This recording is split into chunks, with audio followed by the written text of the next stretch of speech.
अस्सलाम वालेकुम मिलियनेरो social media marketing एक ऐसी चीज़ है कि तकरीबन हर फेमस बंदे को, हर क्या कहते हैं कंपनी को दुनिया में चाहिए। सोशल मीडिया मार्केटिंग होती क्या यार, अपनी फेसबुक की प्रोफाइल है ना, उस पर तस्वीरें लगाते हो ना, ट्विटर अपना मैनेज करते हो, क्या कहते हैं इंस्टाग्राम वगैरह, तो बस समझ लें कि सोशल मीडिया मैनेजमेंट कंपनीज की, फेमस बंदों की, डिपार्टमेंट्स की जो सोशल मीडिया प्रेजेंस होती है, उनके जो अकाउंट है उनको मैनेज करना होता है।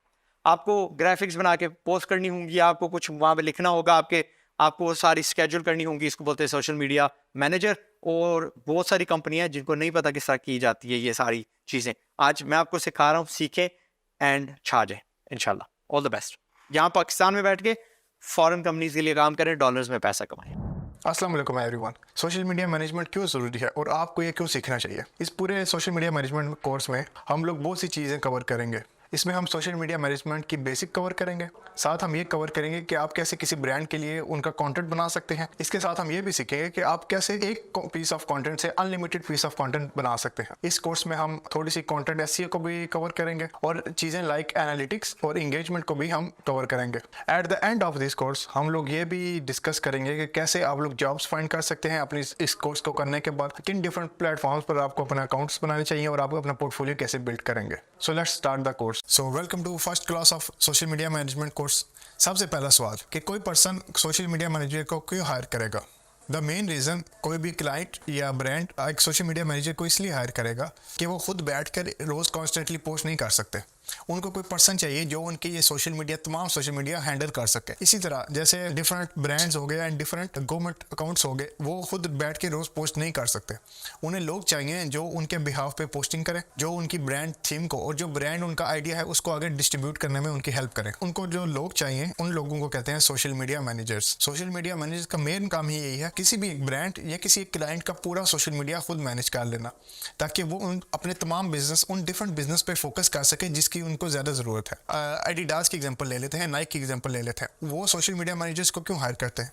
ताकि उनको खुद बैठ के पीस ऑफ कंटेंट या पोस्टिंग ना करनी पड़े और वो अपने बिजनेस जैसे शूज सेलिंग हो गया या डिफरेंट सप्लाई एंड चेन हो गया, वो उस पर फोकस कर सके। हम सोशल मीडिया मैनेजमेंट को या सोशल मीडिया मैनेजर को ऐसे डिफाइन कर सकते हैं, आम पीपल जो हमारी तरह, हमें अपनी सोशल मीडिया प्रेजेंस से कोई इतना फ़र्क नहीं है।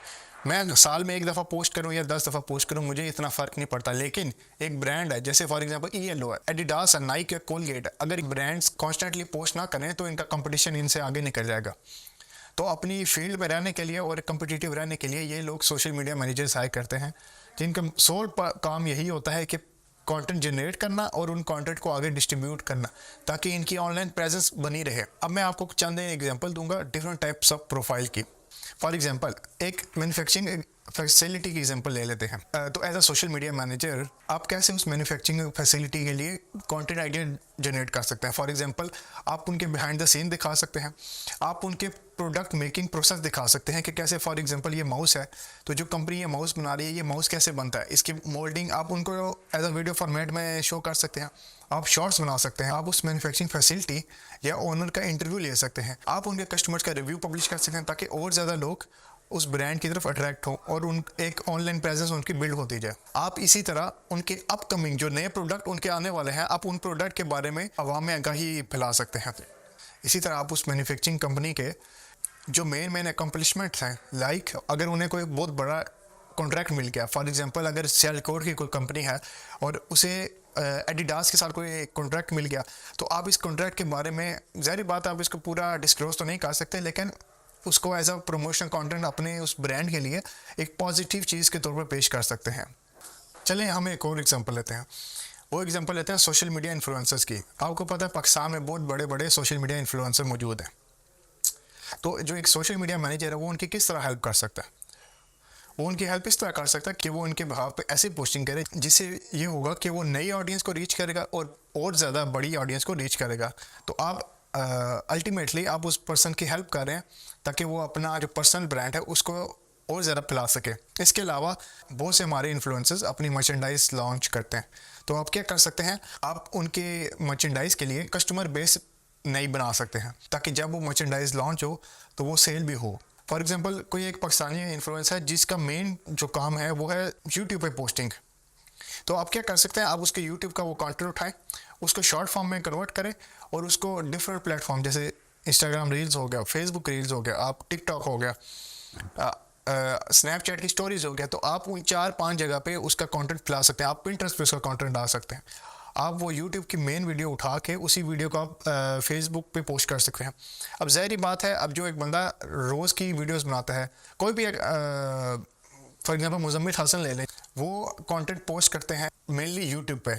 अब उनके पास टाइम नहीं है कि वो खुद बैठ के कंटेंट को फेसबुक पे पोस्ट करें, उस कंटेंट को पिंटरेस्ट पे पोस्ट करें, उस कंटेंट को आप रील पे पोस्ट करें। एक बार उन्होंने कंटेंट रिकॉर्ड करके दे दिया, अब आपका आगे काम है कि आपने उस कंटेंट को जितनी ज़्यादा हो सके आपके पॉसिबल है उस ऑडियंस तक आपने वो रीच इंक्रीज करनी है। इससे अल्टीमेटली क्या होगा, जितनी ज़्यादा रीच होगी उतनी ज़्यादा उस बंदे की फॉलोइंग होगी, उतनी ज़्यादा उस ब्रांड की फॉलोइंग होगी, तो आप अल्टीमेटली उनकी फॉलोइंग इंक्रीज करने में उनकी हेल्प कर रहे हैं। तीसरी एग्जाम्पल जो हमारे पास है वो है गवर्नमेंट पेजेस। आपने अगर देखा हो इंस्टाग्राम पे गवर्नमेंट ऑफ पाकिस्तान का पेज बहुत ज़्यादा एक्टिव है, जो कि अच्छी चीज़ है। आप उन गवर्नमेंट ऑफ पाकिस्तान की हेल्प किस तरह कर सकते हैं? अगर आप उनके as a social media manager hire हों, तो आप नई पॉलिसीज़ के बारे में आवाम को पोस्टिंग करके बता सकते हैं। आप नई पॉलिटिकल एडवांसमेंट के बारे में इन्फॉर्म कर सकते हैं।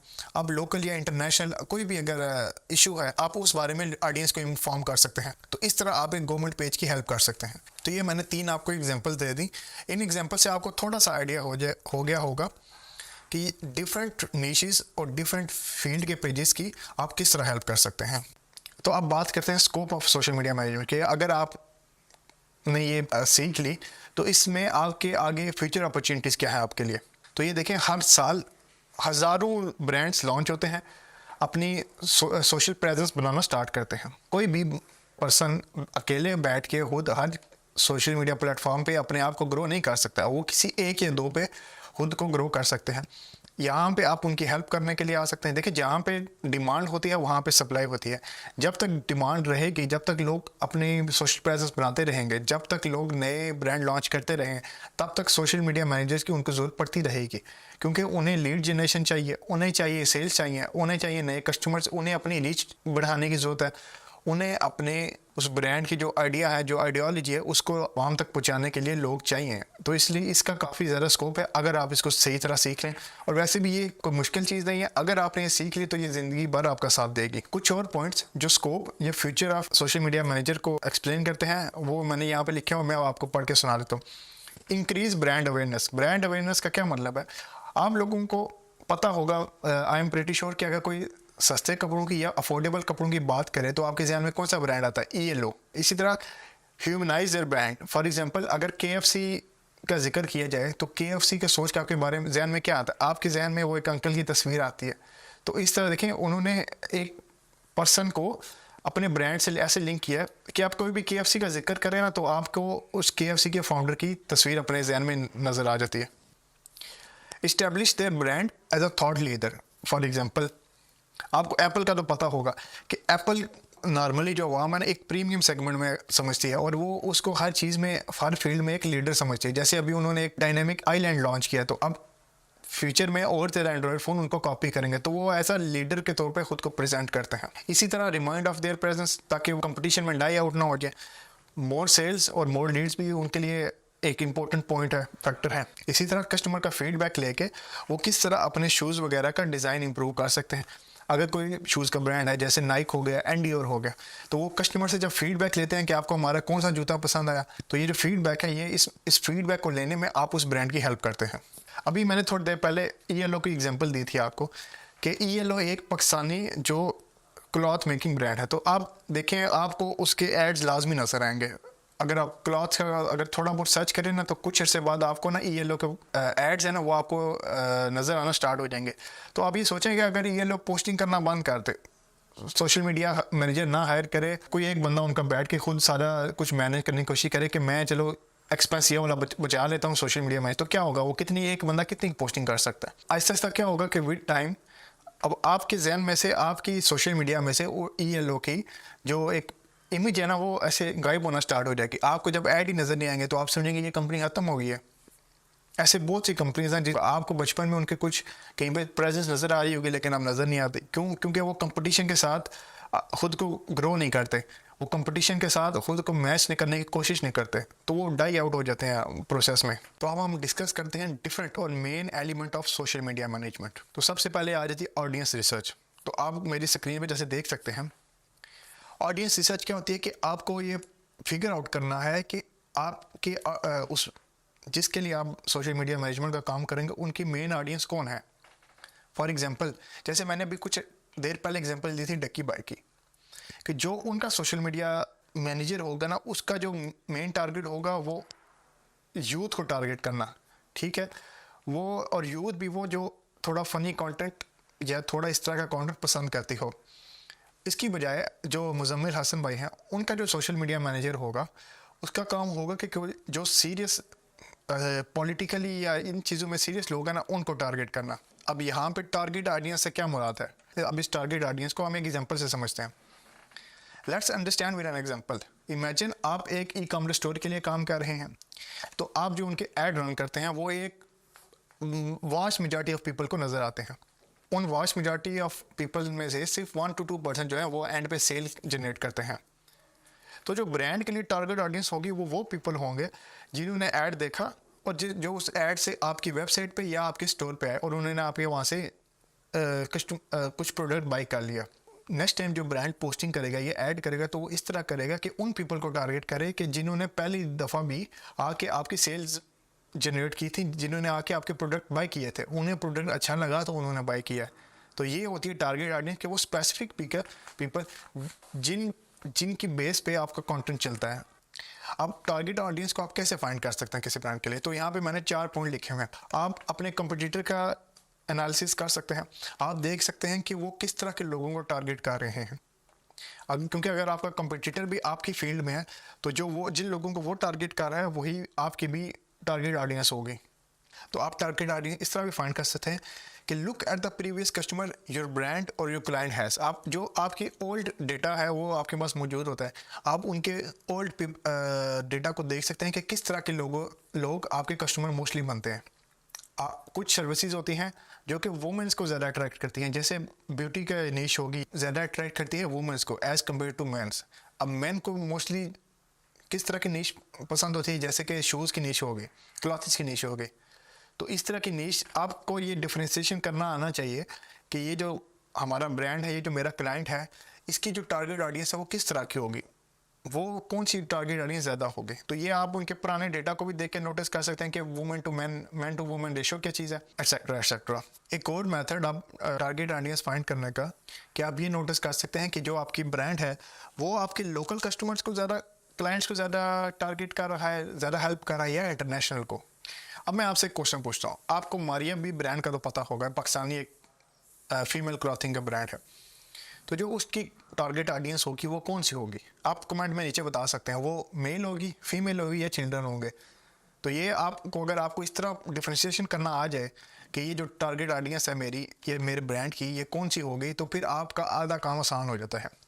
इसी तरह एक और सवाल है कि अगर कोई बेबी प्रोडक्ट मेकिंग कंपनी है, ओके, अगर कोई बेबी प्रोडक्ट मेकिंग कंपनी है, तो उसकी टारगेट ऑडियंस बेबी होंगे या वुमेन होंगी? 90% उसकी जो टारगेट ऑडियंस होंगी वो वुमेन होंगी या मदर्स होंगी जिन्होंने प्रोडक्ट बाय करना है। बेबी प्रोडक्ट बाय नहीं कर सकते, तो बेबी के लिए प्रोडक्ट बाय कर सकते हैं। तो वो जो मोस्टली प्रोडक्ट बाय करती हैं वो वुमेन्स करती हैं अपने बच्चों के लिए। जब आपको टारगेट ऑडियंस निकालना और फाइंड करना पता चल जाएगा, तो फिर आप ऐसी स्ट्रेटजीज डिफाइन कर सकते हैं जिनसे आप सिर्फ उन लोगों को टारगेट करें, ताकि फिर आपके जो एक्स्ट्रा पैसे ज़ाया ना हो, आपका टाइम भी बचे। अगला पार्ट है हमारा, वो है where to find targeted audience. अब इतने ज़्यादा हमारे पास सोशल मीडिया प्लेटफॉर्म्स हैं, तो ये जो हमारी टारगेटेड ऑडियंस है ये हमें कहाँ पे मिलेगी? आप इसको टारगेटेड ऑडियंस कह लें या इसको आइडियल कस्टमर कह लें, तो ये आपको कहाँ पे मिलेंगे? मैंने यहाँ पे आपको 2 एग्जांपल्स भी दी हुई हैं। एक एग्जांपल ये कि जो एडिडास है, आपने उसके ज़्यादा क्या देखे हैं, इंस्टाग्राम पोस्ट देखे या यूट्यूब ऐड देखे हैं? 90% आपने उनकी इंस्टाग्राम पोस्ट देखे होंगे। तो उनकी जो मेन पोस्टिंग साइट होगी, अब इतने thousand of social media platform में से वो इंस्टाग्राम होगी। वो इतना यूट्यूब पे बेशक फोकस करेगा, लेकिन वो इतना नहीं करेगा जितनी उसकी होगी कि मैं रोज़ रेगुलर इंस्टाग्राम पे पोस्टिंग करूं। इसी तरह मैंने अब यहाँ पे एक एग्जांपल दिया डकी बाई की, या आप किसी और की भी ले लें। तो अब उनको फेसबुक पे, इंस्टाग्राम पे पोस्ट करने का ज़्यादा फ़ायदा है या लिंक्डइन पे, जो कि लिंक्डइन इज़ अ प्लेटफॉर्म जो कि मोस्टली ना प्रोफेशनल लोग यूज़ करते हैं। तो डक्की भाई को कहाँ पे पोस्टिंग की ज़्यादा हेल्प होगी, लिंक्डइन पे या फेसबुक पे? प्रॉबेबली फेसबुक पे, क्योंकि लिंक्डइन पे उसकी वो ऑडियंस नहीं मौजूद। देखिए, तो आपको अब समझ आ गया कि टारगेट ऑडियंस क्या होती है, आपको समझ आ गया उस टारगेट ऑडियंस को आपने फाइंड कैसे करना है। जब आपने फाइंड कर ली तो फिर आपको समझ आएगी कि जो आपके ब्रांड या क्लाइंट की आइडियल ऑडियंस है वो किस प्लेटफॉर्म पे ज़्यादा, जैसे फेसबुक हो गया, Twitter, TikTok, Snapchat, Instagram, Pinterest और यूट्यूब। हमारे पास इसके अलावा हमारे पास और भी हैं, टम्बलर हो गई, एट्सेट्रा एट्सेट्रा। तो फिर आपको जब अपनी ऑडियंस समझ आ गई, फिर आपको समझ आ जाएगी कि वो ऑडियंस इनमें से किस प्लेटफॉर्म पे मौजूद है। इससे फिर आप डिफरेंट प्लेटफॉर्म से अपना टाइम वेस्ट नहीं करेंगे। अब नेक्स्ट हमारा टॉपिक है वो है social media marketing platform you should consider. ऐसा बहुत कम ही होता है कि लोगों के पास सिर्फ एक ही सोशल मीडिया अकाउंट हो। जैसे जो आप लोग वीडियोस देख रहे हैं तो 90% आप लोगों के पास फेसबुक भी होगा, इंस्टाग्राम भी होगा, मे बी यूट्यूब चैनल हो, स्नैपचैट भी बहुत से लोग यूज़ करते हैं, ट्विटर भी शायद आप लोग यूज़ करते हो। तो जब आपने अपनी ऑडियंस डिफाइन कर ली तो फिर आपने अपनी ऑडियंस को सिर्फ एक प्लेटफॉर्म पे महदूद नहीं रखना, एक प्लेटफॉर्म पे टारगेट नहीं करना। आपने उनको हर प्लेटफॉर्म पे आपकी जो आइडिया है आपने कोशिश करनी है उनको टारगेट करने की। अब मैंने यहाँ पे ना हर सोशल मीडिया जो हमारे पास साइट है ना उनके कुछ मेन ना पॉइंट लिख दिए हैं। जैसे फॉर एग्जांपल फेसबुक का जिक्र हो रहा है, तो largest social media platform in the world जो मोस्टली मार्केटिंग अवेयरनेस कंपेन और मार्केटिंग फनल के तौर पे यूज़ होती है। मतलब आपने अपने मोस्टली फेसबुक प्रोफाइल पे ऐड देखा होगा, आपने उस पर क्लिक किया होगा, उन्होंने फिर एक फनल के थ्रू आपको अपनी वो वेबसाइट पे ले गए होंगे जहाँ पे आप प्रोडक्ट बाई कर सकते हैं। तो एडवर्टाइजमेंट के लिए फेसबुक बहुत अच्छी चीज़ है। इसी तरह लिंक्डइन है। लिंक्डइन जो है वो मोस्टली प्रोफेशनल लोग यूज़ करते हैं और इसमें B2B मतलब बिजनेस टू बिजनेस या B2C जो ऑडियंस होती है वो ज़्यादा होती है। तो अगर आपका कोई बिजनेस है तो आपने अगर उस बिजनेस के लिए इन्वेस्टर चाहिए या बिजनेस के लिए आप चाहते हैं डिफरेंट बिजनेसमैन से आपका कॉन्टैक्ट हो, तो उसके लिए आपको लिंक्डइन का प्लेटफॉर्म ज़्यादा बेहतर चल लगेगा। अब जो ट्विटर है वो ट्विटर जो होता है इंटरनेशनल रिलेशन और पॉलिटिकल चीज़ों के बारे में ना ज़रा ज़्यादा बेहतर समझा जाता है। मतलब 90% ऑफ जो पॉलिटिशियन है उनके पास ट्विटर का अकाउंट लाजमी होता है और वहाँ पे अक्सर वो पोस्ट भी करते रहते हैं। यूट्यूब जो है YouTube is a great place for अगर आपने पर्सनल ब्रांड बिल्ड करना है तो YouTube is a great place. वहाँ पे आप अपना व्लॉग लॉन्च कर सकते हैं, आप अपने लिए या अपने क्लाइंट के लिए प्रमोशनल वीडियोस बना सकते हैं, प्रोडक्ट की वीडियोस बना सकते हैं या उनकी BTS बिहाइंड द सीन इस तरह की वीडियोस बना सकते हैं। यूट्यूब जो है ना वो एक लॉयल ऑडियंस बिल्ड करने के लिए बहुत अच्छा प्लेटफॉर्म है। अब जैसे कि पिंटरेस्ट, अगर आप पिंटरेस्ट खोलें ना तो अब वहाँ पे फर्नीचर के लिखे हैं तो फर्नीचर के आपके पास हज़ारों नहीं बल्कि करोड़ों डिज़ाइन आ जाएंगे। तो पिंटरेस्ट जो है ना जो इस तरह की चीज़ों के लिए ज़्यादा बेहतर है, ये लॉन्ग के लिए ज़्यादा बेहतर है। मतलब आप पोस्टिंग करते रहें, वो आप अपनी वेबसाइट कनेक्ट कर दें अपनी प्रोफाइल के साथ। तो पिंटरेस्ट का ये है कि आप अगर साल बाद आपने साल पहले भी एक पोस्ट की ना वीडियो, अगर वो चल रही है तो वो पिंटरेस्ट को साल बाद भी प्रमोट करता रहता है। तो ये पिंटरेस्ट की एक अच्छी बात है।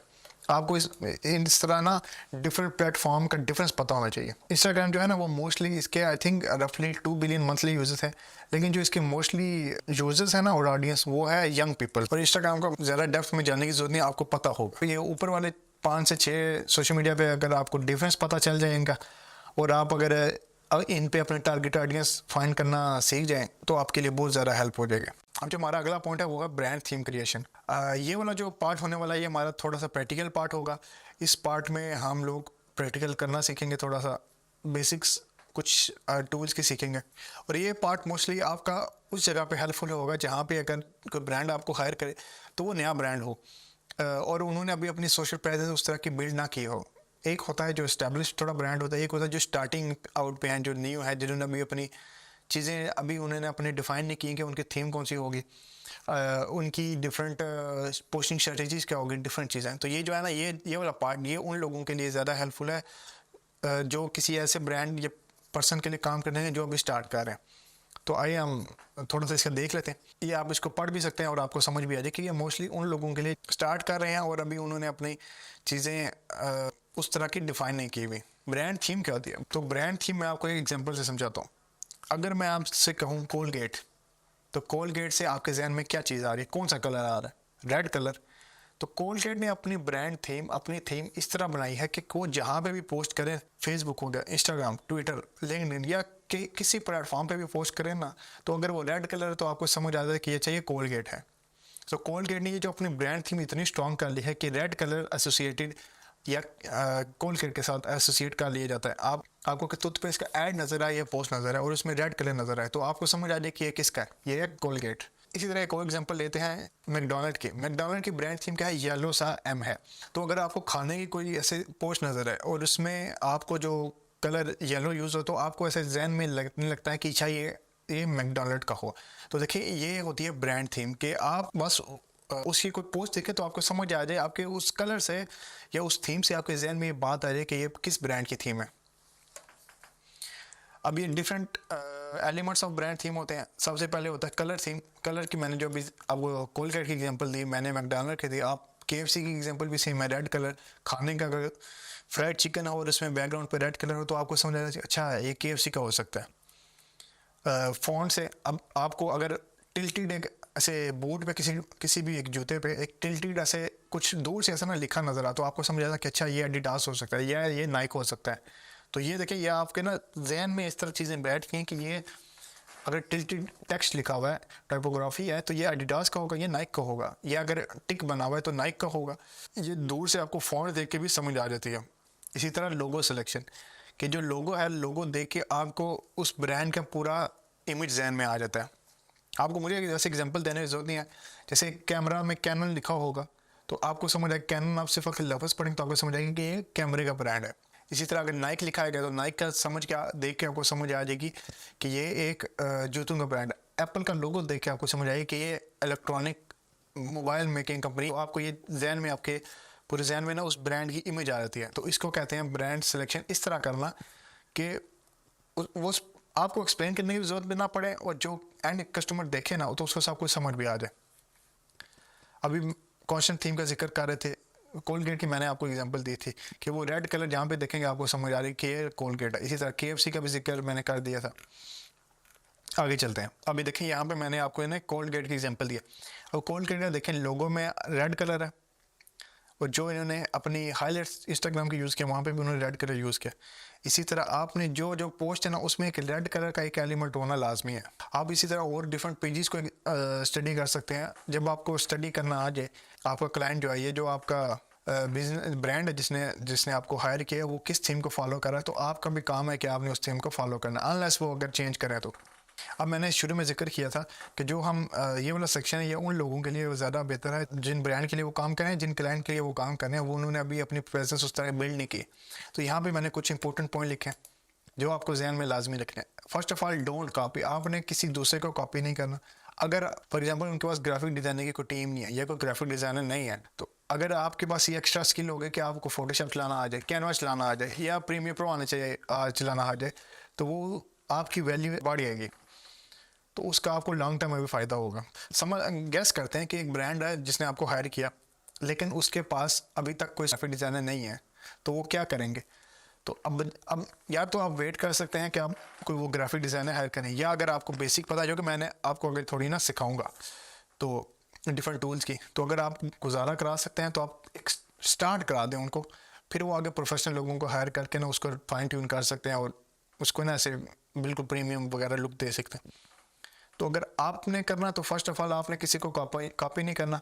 आप इंस्पिरेशन ले सकते हैं लेकिन कॉपी ना करें तो ज़्यादा बेहतर है। कॉपी करेंगे तो फिर आप अपनी जो सेपरेट एक प्रेजेंस है ना वो बिल्ड नहीं कर सकते उस ब्रांड के लिए, क्लाइंट के लिए।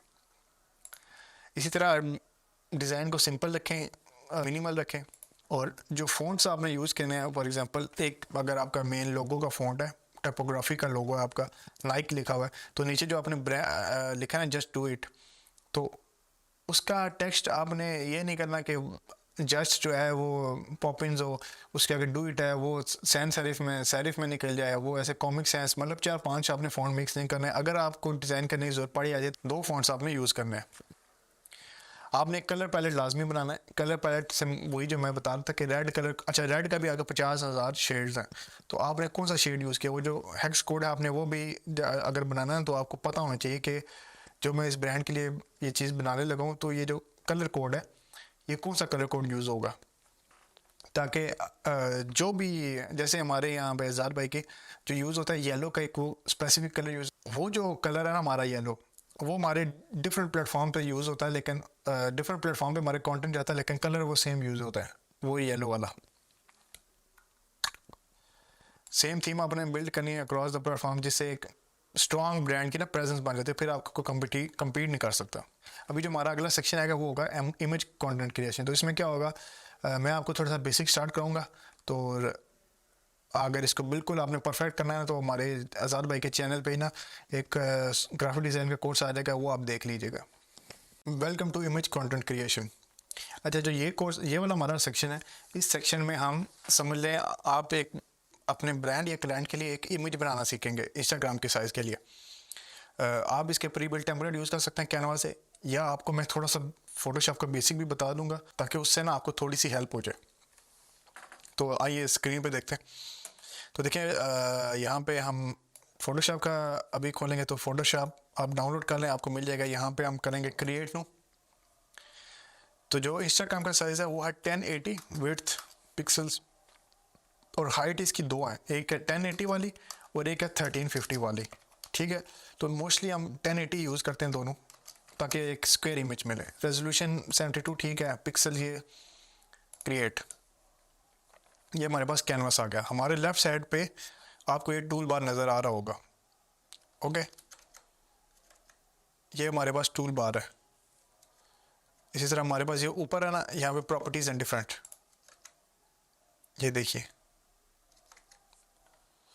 यहाँ पे हमारे पास लेयर्स है, और यहाँ से मैंने थोड़ा इसको चेंज किया हुआ। आपका भी तकरीबन सेम होगा, ये मैंने थोड़ा सा इसको ना सेटिंग की हुई है।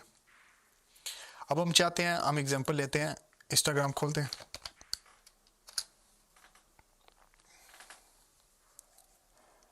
यहाँ पे हम सर्च करते हैं कोलगेट।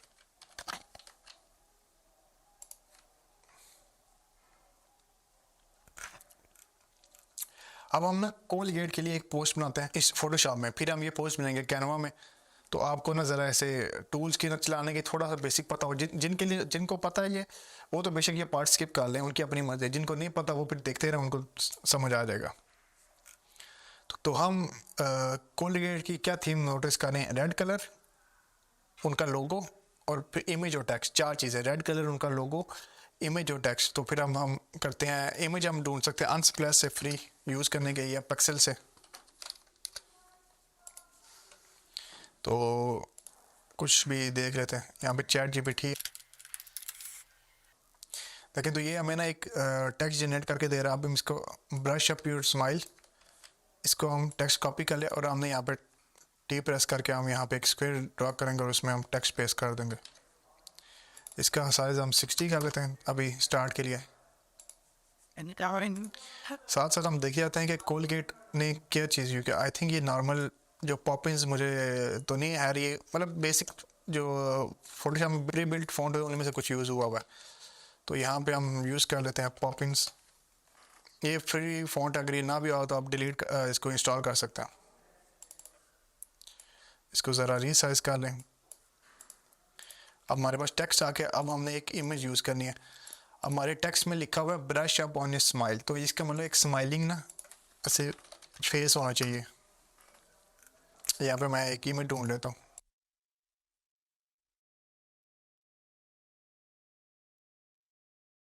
ये भी, ये देखें रेड कलर है थोड़ा सा, तो ब्रांड थीम के साथ थोड़ा सा मैच हो जाएगा। तो मुझे ये भी पसंद आ रही है। इसको हम ड्रैग करके फोटोशॉप में ऐसे क्लिक करेंगे, ओपन हो जाएगी। तो इसको हम ज़रा यहाँ पे नीचे प्लेस कर दे सकते। इसकी लेयर हम इसको कर देते हैं ऐसे, स्माइल विथ कोलगेट। टेक्स्ट को भी छोटा कर देते हैं थोड़ा सा।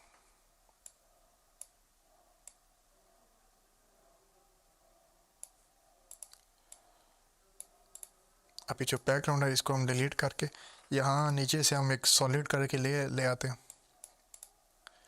इसको। जब अब जो टेक्स्ट रेड कलर यूज़ करता है कोलगेट, वो हम कॉपी कर लेते हैं। ये एक एक्सटेंशन है कलर पे करके, कलर ज़ीला नाम है इसका। इस पर क्लिक करेंगे, सेकंड, ये हमारे पास इसने टेक्स्ट का हेक्स कोड कॉपी कर दिया। तो यहाँ पे हम इस पर डबल क्लिक करेंगे, पेस्ट कर देंगे। तो ये वो रेड है जो वो यूज़ कर रहा है। इसको इमेज को कर रहे हैं, इसको हम वाइट कलर दे रहे हैं। लेकिन जो यूज़ कर रहा है वो थोड़ा बोल्ड फॉन्ट है, तो यहाँ से हम इसका थोड़ा बोल्ड वर्जन ले लेते हैं। ठीक है, अब हमें कोलगेट का लोगो चाहिए। कोलगेट लोगो PNG, कलर रिमूव नहीं है।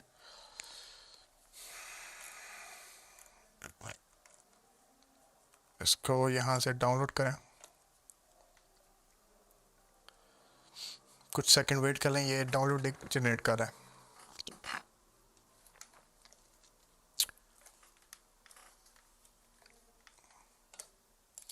इसको उठाया, इसको हमने फोटोशॉप में ड्रैग एंड ड्रॉप किया। अब ये देखें, ये इसको हम इधर रख देते हैं। अब देखें वो रेड और रेड के ऊपर आ रहा है, तो आप क्या कर सकते हैं, इस लेयर पे इसको मैंने रीनेम करें, इसके जो इस सांझे को इसमें डबल क्लिक करें तो यहाँ पे आता है कलर अवले का ऑप्शन। ये अगर ना आए तो आप यहाँ से निकाल सकते हैं कलर अवले। ये तो कलर अवले पे क्लिक करके इसको नॉर्मल कर दें और इसका कलर वाइट कर दें। तो अब ये क्या होगा, उस PNG पे इसने कलर अवले कर दिया कलर।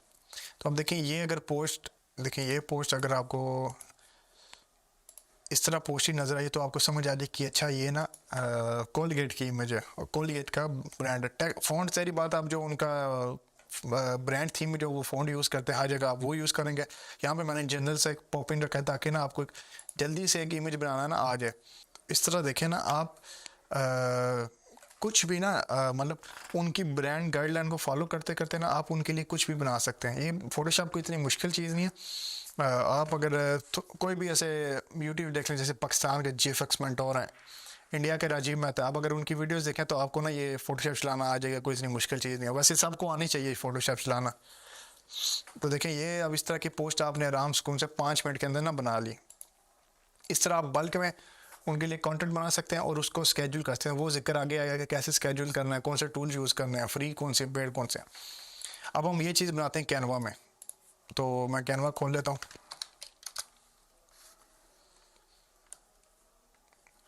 कैनवा पे क्रिएट डिज़ाइन करें, इंस्टाग्राम का जो पोस्ट है स्क्वायर ये वाला।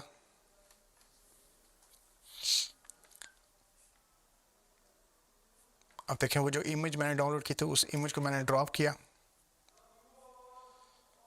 वो इमेज आ गई। इसको ज़रा हम रीसाइज कर लेते हैं उसी तरह।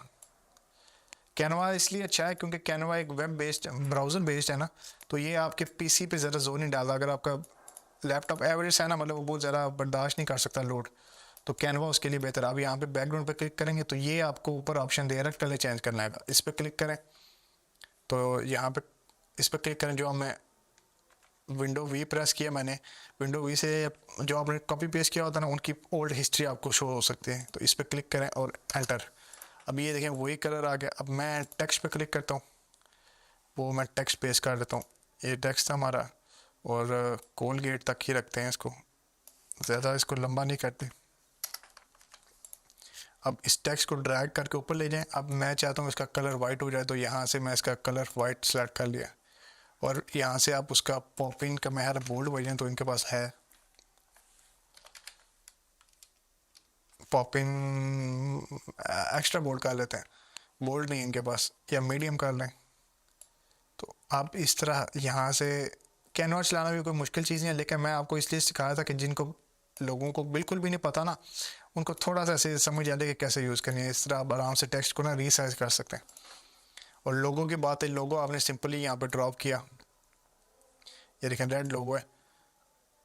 इसको आई थिंक कलर है कैनवा में नहीं चेंज हो सकता।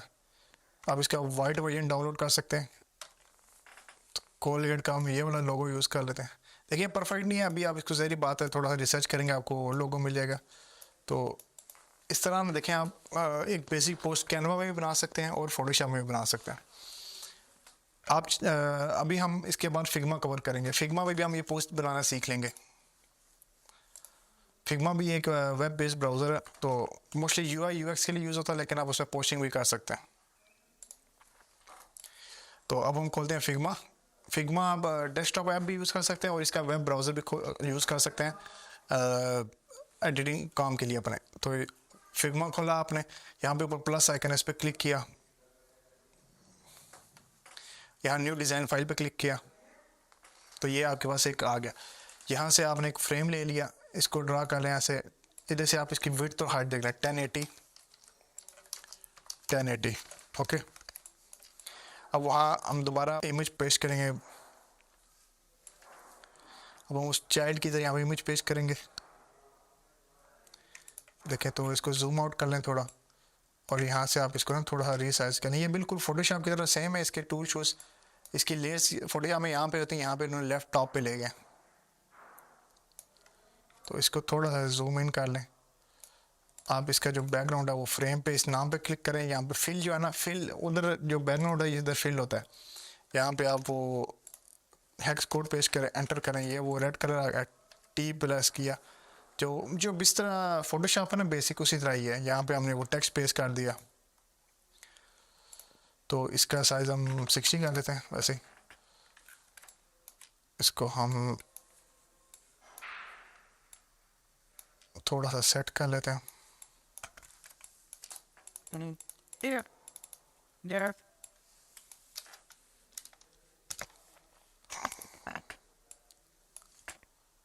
I think I'm not sure about. इसको हम थोड़ा सा बोर्ड रख लें, तो पॉप इन लिख लें। यहाँ से इसको सेट कर लें और यहाँ पे हम इसका पेस्ट कर देते हैं उसका लोगो। जो हमने कौन सा ये वाला लोगो था फिग्मा पे, यहाँ पे हमने इसका लोगो पेस्ट कर दिया। अब फिग्मा पे थोड़ा सा चेंज है, आप इसमें डायरेक्ट कलर ओवरले नहीं कर सकते। तो उसका एक वर्क अराउंड है, आप एक रेक्टेंगल लें, उस तस्वीर के ऊपर रेक्टेंगल ड्रा करें। ये देखिए, ये तस्वीर हमारा लोगो है और ये हमारा रेक्टेंगल है। तस्वीर नीचे होनी चाहिए और रेक्टेंगल ऊपर। इन दोनों को शिफ्ट के साथ सेलेक्ट कर लें या आल्ट के साथ, और ये जो मिडल वाला ऑप्शन है ना मास्क, इस पर क्लिक कर दें। अब जो उस रेक्टेंगल का कलर है ना वो उस इमेज पे आ जाता है। तो रेक्टेंगल पे क्लिक करें, आप रेक्टेंगल का कलर वाइट कर दें, ब्लैक कर दें, जो भी आप करें वाइट कर देते हैं हम। तो अब आप इस पूरे ग्रुप को ना, सॉरी, पूरे ग्रुप को उठा के यहाँ पे ले जा सकते हैं। देखिए फोटोशॉप में आप डायरेक्ट कलर ओवरले के साथ कलर चेंज कर सकते हैं, लेकिन यहाँ पे आपको ना एक थोड़ा सा वर्क अराउंड है। आपने एक रेक्टेंगल रखना होता है उस इमेज के ऊपर। मैं एक बार फिर बता देता हूँ आपको। रेक्टेंगल रखना होता है, उस रेक्टेंगल का और इन दोनों लेयर को सेलेक्ट करके ना मिडिल में मास्क वाला बटन है उसको सेलेक्ट करना है। इससे आप वो कलर चेंज कर सकते हैं। तो इस तरह आप एक बेसिक सी ना उस ब्रांड थीम के लिए एक बेसिक इमेजेस ना जो है फोटोशॉप, कैनवा या फिग्मा किसी भी टूल में बना सकते हैं। Welcome back everyone. आज की क्लास में हम सीखेंगे video editing. I hope most of the people जो हमें वॉच कर रहे हैं, जो आप देख रहे हैं, आपको वीडियो एडिटिंग आती हो। लेकिन अगर आपको नहीं आती तो ये जो क्लास है ये सिर्फ उन लोगों के लिए, उनको बेसिक्स पता चल जाए ताकि वो हमारे साथ आगे मैच कर सकें। आप वीडियो एडिटिंग के लिए कोई भी टूल यूज़ कर सकते हैं। कैनवा, आप प्रीमियर प्रो यूज़ कर सकते हैं, आप यूज़ कर सकते हैं कैपविंग, माइक्रोसॉफ्ट का एक नया वीडियो एडिटर है, क्लिप चैम्प आई थिंक उसका नाम है। तो आप कोई भी यूज़ कर सकते हैं। आप मोबाइल पे इवन वीएन यूज़ कर सकते हैं, ये कैपकट यूज़ कर सकते हैं। मकसद हमारा जो है वो आपको इस क्लास में इतना सिखा देना कि आप थोड़ा सा स्टार्ट कर लें, बाकी फिर आप हज़ारों और ट्यूटोरियल आप कोई भी देख के ना अपना काम कर सकते हैं। तो आइए चलिए हम देखते हैं स्क्रीन पर। तो वीडियो कंटेंट क्रिएशन, इसमें हमारे पास 3 टूल्स हैं। कैपिंग जो है वो गूगल की तरफ से I think, but I am not sure. Canva का तो आपको पता है, कैनवा में भी आपको प्री बिल्ट टेम्पलेट मिल जाएंगे, आप उन टेम्पलेट को यूज़ कर लें। और प्रीमियर प्रो, अभी मैं थोड़ा सा आपको प्रीमियर प्रो का ट्यूटोरियल दूंगा, तो ताकि आपको बेसिक पता चल जाए कि आपके पास अगर एक लॉन्ग फॉर्म वीडियो है जो कि यूट्यूब की एक 16:9 रेशो की वीडियो है, तो आपने उसको टिकटॉक और रील्स वगैरह के लिए किस तरह कन्वर्ट करना है, आपने सबटाइटल किस तरह ऐड करना है। क्योंकि 90% ऑफ द टाइम सबटाइटल जिन वीडियोस में होते हैं ना, वो नॉर्मल वीडियो से जिनमें सबटाइटल नहीं होते बेटर परफॉर्म करते हैं। तो चलें देखते हैं। तो यहाँ पे मैंने एक वीडियो डाउनलोड करके रखी है आज़ाद भाई की, ये मेड इन पाकिस्तान वाली। तो इसको हम यहाँ पे पहले न्यू प्रोजेक्ट पे क्लिक करेंगे। यहाँ पे हम इसको टाइटल दे देते हैं, फॉर एग्जांपल रील्स, नाम दे दिया हमने रील्स और ओके कर दिया। ये हमारा इंटरफेस आपका थोड़ा सा चेंज हो सकता है, मैंने इसको अपने लिहाज से ना सेट किया हुआ है। मैंने टाइम लाइन नीचे लाई हुई है और जो मेरे प्रोजेक्ट और बाकी चीज़ें वो मैंने राइट पे रखी हुई है और लेफ्ट में मेरा जो डिस्प्ले होता है सोर्स वो नज़र आता है। इस वीडियो को हम ड्रैग करते हैं प्रीमियर प्रो में, ये हमारे पास वीडियो आ गई, इस पर डबल क्लिक किया।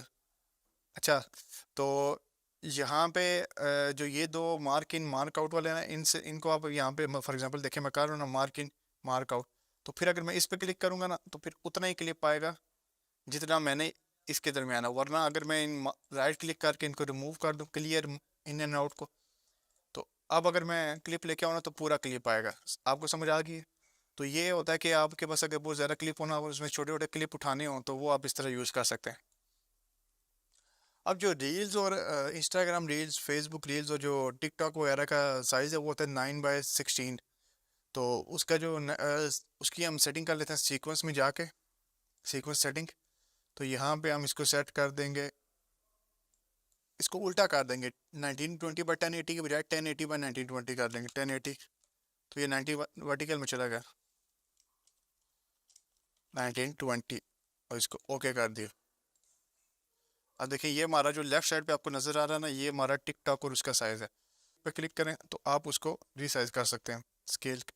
एक देखिए मैंने एक रैंडम सा क्लिप लिया, अब हम कोशिश करते हैं अब इस पे ना सबटाइटल डालें, क्योंकि मेजर ऑफ द टाइम जो सबटाइटल्स होते हैं ना वो वाली वीडियो ज़्यादा बेटर परफॉर्म करती है, मैंने आपको अभी बताया भी है। तो ये सबटाइटल डालना आसान है, सिंपल टी प्रेस करें टेक्स्ट टूल और इस पे आपने बेशक क्लिक कर दें, यहाँ पे कुछ भी डाल दें।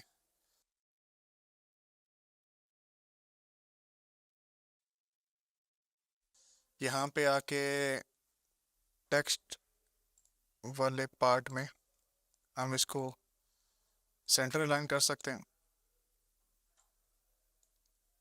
हम इसको रीसाइज कर सकते हैं।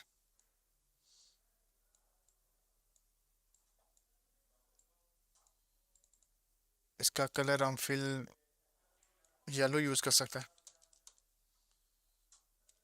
और इसको हम बोल्ड कर सकते हैं थोड़ा। अब इसको स्ट्रोक भी ऐड कर सकते हैं ब्लैक एंड वाइट, ताकि वो ज़रा ज़्यादा बेहतर हो।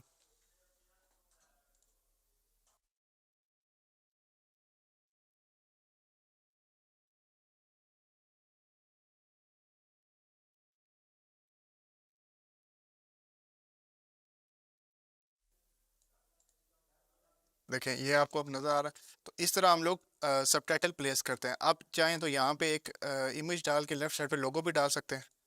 फॉर एग्जांपल मैं देखता हूँ मेरे पास कोई पीएनजी पड़ी हो।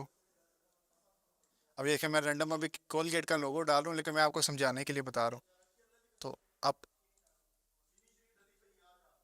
इसका साइज स्केल छोटा करके पोजीशन यहाँ से आप इसकी सेट कर सकते हैं, या आप डायरेक्ट इस पे मोशन पे क्लिक करें तो आप इसको समझ लें। यहाँ पे अस्तगफिरुल्लाह मोस्टली लिखा होता है, तो मैं ये आपको समझाने के लिए मैंने ये एक एग्जांपल दे दी रफ। तो अब आपको समझ आ गई कि इस तरह इसको आप टेक्स्ट को कॉपी करके चेंज करते सकते हैं।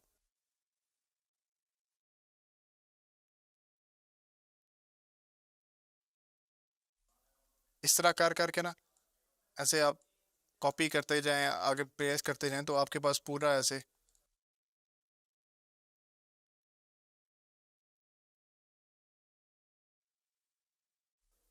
ये तो बात होगी वीडियो एडिटिंग की। ये काम आप कैनवा में भी कर सकते हैं और ये काम कोई और भी करके आपको दे सकता है।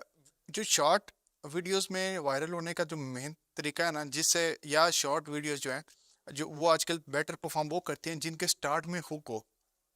हुक से मुराद जैसे वीडियो स्टार्ट हो रही है, क्या आप भी पैसे कमाना चाहते हैं, या फॉर या एक और एग्जांपल ले लें, ये काम हरगिज़ मत करो। तो ये जो देखें ये जो पॉइंट्स होते हैं ना बिल्कुल वीडियो के स्टार्ट में, ये जो यूज़र है, जो एंड यूज़र है, जो कंटेंट कंज्यूम कर रहा है, उसको ऐसे क्यूरियस कर देता है कि आखिर ये क्या चीज़ बताना चाह रहे हैं, मैं फिर ये पूरी देखूं। तो अगर आपकी वीडियो के स्टार्ट में एक ऐसा हुक होगा ना जिससे, क्योंकि देखें thousands of videos daily post होती हैं, उनमें से आपको अपने आप को ना स्टैंड आउट करना पड़ता है। आप ऐसे स्क्रॉल कर रहे हैं तो आपको अचानक ऐसे वीडियो नजर आई, क्या आप यूएसए जाना चाहते हैं, तो इस तरह की जब बातें आती हैं ना, तो ये आवाम को हुक करने के लिए यूज़ होती हैं वीडियो के स्टार्ट में। दूसरा point, be short and to the point. और जो शॉर्ट फॉर्म कंटेंट का मतलब ये है कि आपने शॉर्ट रहना और टू द पॉइंट रहना। आपने जो अगर आपने बहुत लंबी कहानी करनी है तो आप लॉन्ग फॉर्म वीडियोस में जाएं। आप यूट्यूब की फुल फॉर्म वीडियोस बना लें या फेसबुक की फुल फॉर्म वीडियोस बना लें।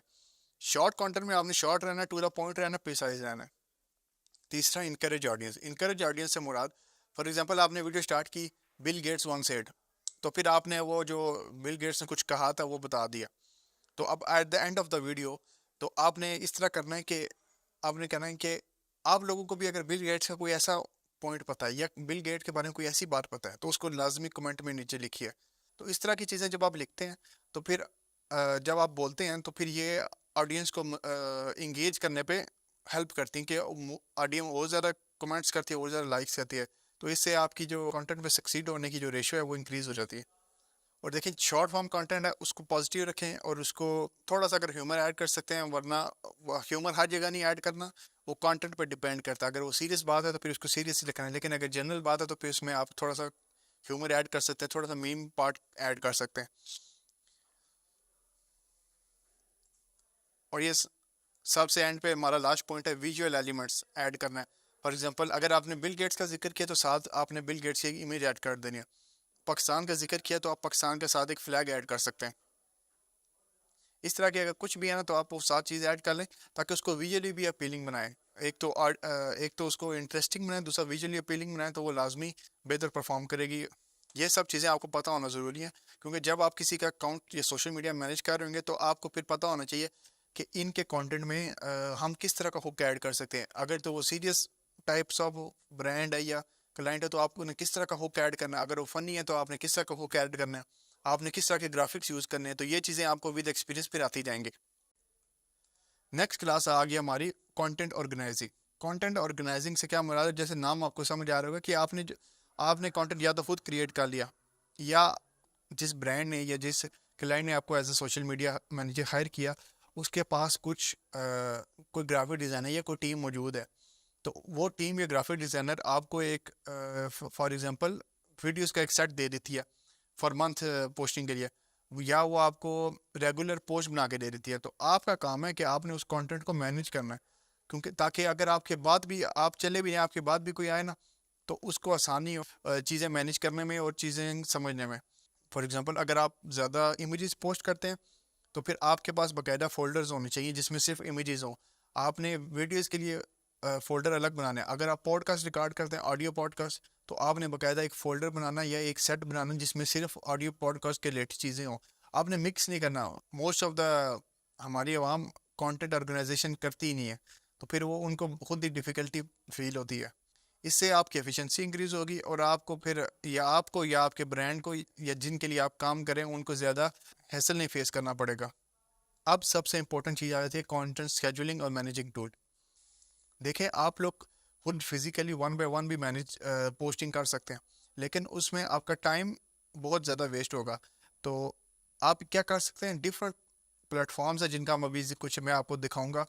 पेड प्लेटफॉर्म्स है और फ्री प्लेटफॉर्म्स है। उन प्लेटफॉर्म को यूज़ करके आप जो कंटेंट है ना उसको बल्क में स्केड्यूल कर सकते हैं। आप टाइमिंग सेट कर सकते हैं कि सुबह 9 बजे, दिन को 2 बजे और फिर रात को 9 बजे, 3 वक्त पे हमारी मैं जिन ब्रांड के लिए काम कर रहा हूँ उनके पेज पे पोस्टिंग हो। तो आपके लिए ऐसे बहुत सारे टूल्स फ्री भी अवेलेबल हैं और पेड भी अवेलेबल है। हम अभी दोनों का जिक्र करेंगे। फ्री का नुकसान ये है कि फ्री जो मोस्टली होते हैं ना उनकी लिमिट होती है, जैसे वो आपको 10 या 15 करने देंगे। जो पेड है वो फिर आपको अनलिमिटेड पोस्टिंग स्केड्यूलिंग सब का आप 2 महीने आगे तक का कंटेंट बल्क में स्केड्यूल कर सकते हैं। तो आप टूल्स को यूज़ करके आप एडवांस में सब कुछ प्लान कर सकते हैं। एक और चीज़ कि हम लोग मैनुअल पोस्टिंग है, ये स्केड्यूलिंग है, ये कब करें, और जो बल्क में हम करते हैं वो हम कब करें। तो अगर तो आप लोग या आपका ब्रांड या जिसके लिए आप काम करें वो स्टार्ट आउट हो रहा है, अभी बिल्कुल नया नया है, तो फिर आप बेशक मैनुअली दिन में 1-2 पोस्टिंग कर सकते हैं। वरना अगर कोई एक वेल स्टेब्लिश्ड ब्रांड है जैसे हमारे यहाँ पे आज़ाद चाय वाले ऑफिस में, तो रेगुलर पोस्टिंग होती है। तो हम टूल्स यूज़ करते हैं जिनसे हम एडवांस में आज़ाद भाई की ट्विटर और लिंक्डइन के 1 मंथ के कंटेंट को बल्क में अपडेट कर देता हूँ, तो वो खुद ब खुद रोज़ पोस्टिंग हो जाती है। अगर आप देखें ना ट्विटर या खोल के, तो वहाँ पे रेगुलर पोस्टिंग होती रहती है। तो ये हम में से कोई बैठ के मैनुअली नहीं कर रहा होता, क्योंकि हम लोग जो हमारे डिफरेंट मेन इंपॉर्टेंट टास्क हैं हम उन पर फोकस कर रहे होते हैं, और ये काम हम लोग बल्क में कर देते हैं एक ही दफ़ा बैठ के, ताकि फिर हम पूरा मंथ बाकी डिफरेंट टास्क पे फोकस कर सकें। तो अभी मैं कुछ वेबसाइट खोलने लगा हूँ आपके सामने, ये पेड भी हैं और फ्री भी हैं। मैं आपको बताता हूँ कौन सी ठीक है और हम लोग कौन सी यूज़ करते हैं। सबसे पहले जो एक टूल है वो है बफर। बफर तो ये फ्री भी ऑप्शन देता है, आपको पेड भी देता है। इसका फ्री प्लान भी है। आई थिंक फ्री प्लान में आपको 10 पोस्ट स्केड्यूल करने के ऑप्शन देता है, और 4 to 5 क्या नाम है आप और 4 to 5 आप different social media platform connect कर सकते हैं। तो इससे ये होता है कि आप इसे बफर में एक जगह पे अपलोड करेंगे तो ये बफर आगे जितने सोशल प्लेटफॉर्म के साथ कनेक्ट होंगे उन सब जगह डिस्ट्रीब्यूट कर देगा। लेकिन ये जो फ्री वाला ऑप्शन है ये एक यूज़र के लिए है, और ये आई थिंक और ये 3 आपको different social media platform connect करने का ऑप्शन देता है। तो अगर मैंने यहाँ पे पब्लिश करना कुछ भी, पब्लिशिंग पे क्लिक करें तो यहाँ पे उन्होंने खुद भी टाइम दे दिया, और टाइम बाय डिफ़ॉल्ट ऐसे प्रीसेट टाइप दे दिया, और आप इस पर क्लिक करके यहाँ पे पोस्ट और मीडिया फाइल जो आपने अपलोड करनी है वो यहाँ पे क्लिक करके आप उसकी डिस्क्रिप्शन लिख सकते हैं, आप उसका टाइटल लिख सकते हैं, आप उसकी अगर कोई लिंक आपने डालना तो वो भी लिख सकते हैं, और यहाँ पे स्केड्यूल पे क्लिक करके आप उसको पब्लिश स्केड्यूल कर सकते हैं। इसके अलावा जो प्लेटफॉर्म है दूसरा लेटर पेड है। उसके बाद हम जो यूज़ करते हैं उसका नाम है सोशल पायलट। मैं आपको उसका भी दिखा देता हूँ इंटरफेस। ये हमारा सोशल पायलट का इंटरफेस है। पब्लिशिंग, ये पेंडिंग रिव्यू का मतलब है जो मैं पोस्ट करता हूँ यहाँ पे स्केड्यूल, तो वो कोई एक एडमिन होता है, वो उसके पास पहले जाते हैं कि ये सब पोस्ट स्केड्यूल हुए हैं, तो वो उसको या अप्रूव कर देता है, या अगर उसमें से कुछ चेंज करना तो वो डिनाई कर सकता है। यहाँ पे कोई भी पोस्ट नहीं स्केड्यूल करने, मैं आपके सामने अभी एक करके दिखाता हूँ आपको। यहाँ पे क्रिएट न्यू पोस्ट पे क्लिक करें, यहाँ पे आप डिस्क्रिप्शन डाल सकते हैं, इस मीडिया पे क्लिक करें, अपलोड इमेज और वीडियो। अब जैसे मेरे पास ये वाली वीडियो है रूफटॉप, मैंने इस पर क्लिक किया। यहाँ से अगर आप जितने सोशल प्लेटफॉर्म कनेक्ट करेंगे वो यहाँ से आप सेलेक्ट कर सकते हैं। मैं दोनों ट्विटर और लिंक्डइन पे पोस्ट करना चाहता हूँ, और इधर मैं लिख सकता हूँ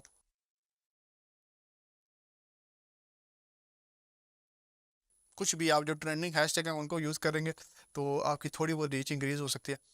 तो ये देखिए यहाँ पे ये स्केड्यूल पोस्ट पे क्लिक करें, तो यहाँ से आप टाइम देखें। अगर ये हमारा पेड वर्जन, तो हम अगले साल तक, कितने साल तक के लिए भी ना स्केड्यूल कर सकते हैं। समझ ले मैंने कल के लिए स्केड्यूल की, यहाँ से टाइम आपने सेलेक्ट कर दिया कितनी टाइम पे पब्लिश हो, तो यहाँ से बस स्केड्यूल पे क्लिक कर दिया। तो इन स्केड्यूलिंग सॉफ्टवेयर का यूज़ करने का मेन फ़ायदा ये है कि आपको मैनुअली, अगर आप बिज़ी हो सकते हैं मोस्ट प्रॉब्लली, तो फिर वो चीज़ एक मिस ना हो जाए जो आपने, क्योंकि कंसिस्टेंसी जो है ना वो लाजमी है। आप रेगुलरली अगर पोस्ट नहीं करेंगे तो आपकी रीच फिर या उस ब्रांड के जिसके लिए आप काम करें उसकी रीच गिर सकती है, तो फिर आपको जॉब से भी जाना पड़ सकता है। तो इस तरह की चीज़ें आपको समझ आ गई हैं, ये बेसिक एक ये। अच्छा, आपको ये जो गूगल डॉक्यूमेंट नज़र आ रहा है ना, ये आपको आई थिंक नीचे फर्स्ट कमेंट में पिन मिल जाएगा इंशाल्लाह। तो आप लोगों ने इसकी कॉपी बना सकते हैं और इसको सेव रख सकते हैं। मैंने इसमें तमाम चीज़ें डाली हुई हैं आपके लिए, आप ताकि फ्यूचर में अगर आपने ये कोई प्लेटफॉर्म भूल जाएँ तो वापस आके आप अगर चेक करना चाहें तो आप यहाँ से सब कुछ कर सकते हैं। इस तरह हमारे पास हॉपर है, उसके बाद हमारे पास प्लानेबल नट आई है।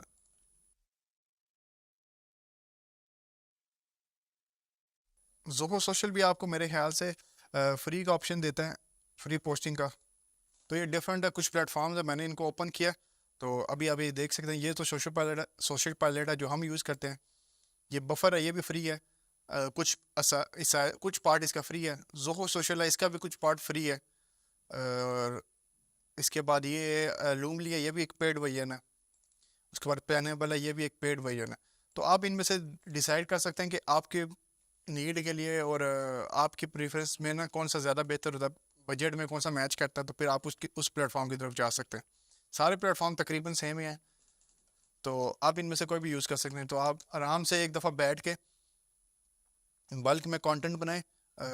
फॉर एग्जांपल 30 डेज़ की अगर आपने पोस्टिंग करनी है तो 30 to 40 आप पोस्ट तैयार कर लें, कैनवा में कर लें आप तैयार, या फोटोशॉप में कर लें, या किसी भी सोशल मीडिया प्लेटफॉर्म में या किसी भी आप टूल में वो पोस्ट तैयार कर लें, और फिर एक दिन बैठ के इनको बल्क स्केड्यूल कर दें। इससे आपका काम बहुत आसान हो जाएगा। तो अब ये एक प्रो टिप, एक टिप है आप लोगों के लिए कि फॉर एग्जांपल अगर आप किसी ऐसे बंदे के लिए काम करें, जैसे हमारा जो यहाँ पे मेन पोस्टिंग होती है वो यूट्यूब चैनल पे होती है, तो अब हम उस एक यूट्यूब की जो एक वीडियो हमारे पास, हम उसको अब डिफरेंट प्लेटफॉर्म्स पे कैसे यूज़ कर सकते हैं। अब अगर उस यूट्यूब की वीडियो में कुछ ऐसी बात है, कोई अच्छा कोट है या कुछ ऐसा प्रोडक्ट की तारीफ है, तो आप उसको एज अ टेक्स्ट लिख के आप उसको ट्विटर पे यूज़ कर सकते हैं। आप अगर 10 मिनट लॉन्ग, फॉर एग्जांपल मैंने यहाँ पे लिखा हुआ है, अगर 10 मिनट की वीडियो है तो आप क्या कर सकते हैं, आप उसके एक मिनट के या 60 सेकंड या 30 एक मिनट के, आप उसकी एक मिनट के 20 सेकंड, 30 सेकंड, 40 सेकंड के क्लिप बना के, वर्टिकल क्लिप जो कि टिकटॉक उसके बाद फेसबुक या इंस्टाग्राम रील्स पे चल सकते हैं। आप उन क्लिप बना के उन क्लिप्स पे आप सबटाइटल डालें और आप उनको डिफरेंट प्लेटफॉर्म पे अपलोड कर दें।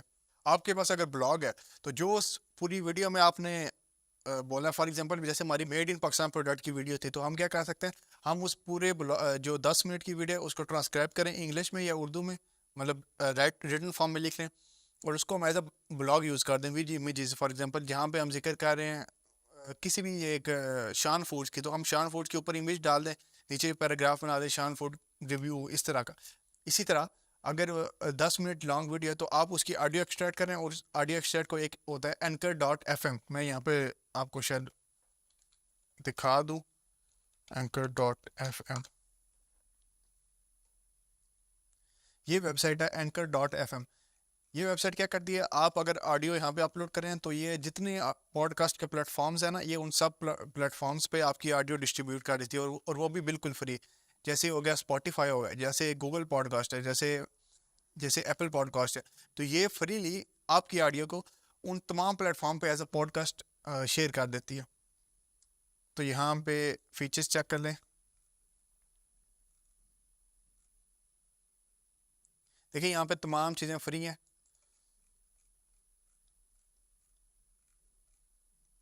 इवन आप मोनेटाइजेशन भी इनेबल कर सकते हैं अगर आपके पॉडकास्ट पे ट्रैफिक सही है।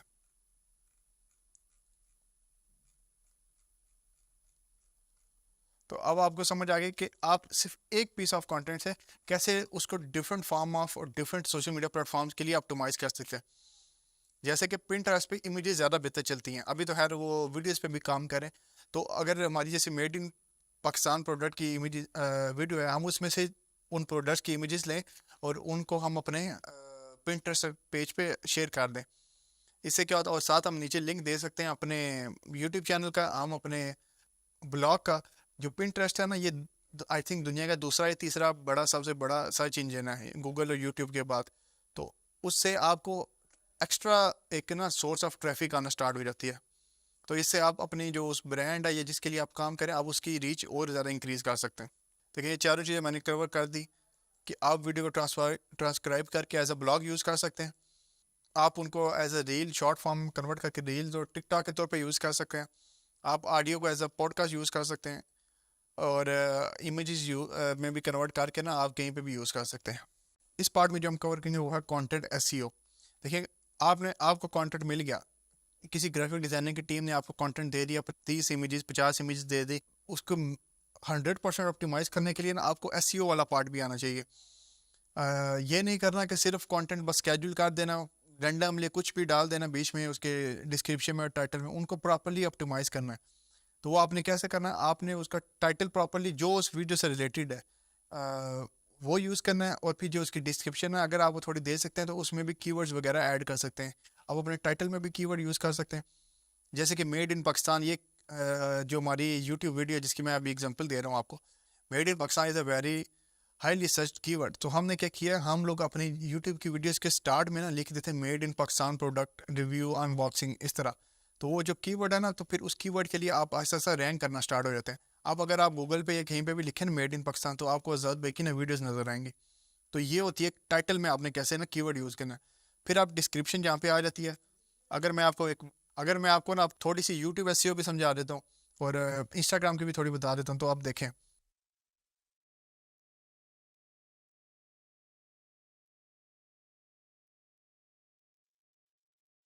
मैं अभी यहाँ पे लिखता हूँ मेड इन पाकिस्तान। तो अब मैं क्या, ये जो एक्सटेंशन आपको नजर आ रही है ट्यूब बडी की एक्सटेंशन है। अभी मैं आपको थोड़ा सा बता देता हूँ कि देखिए टाइटल को ऑप्टिमाइज हमने किया, उसमें स्टार्ट में कीवर्ड डाल दिया। अब ये कीवर्ड कैसे ढूंढना है, तो इसके लिए आप यहाँ पे जाएं, कीवर्ड प्लानर, गूगल का फ्रीली अवेलेबल एक टूल है कीवर्ड प्लानर।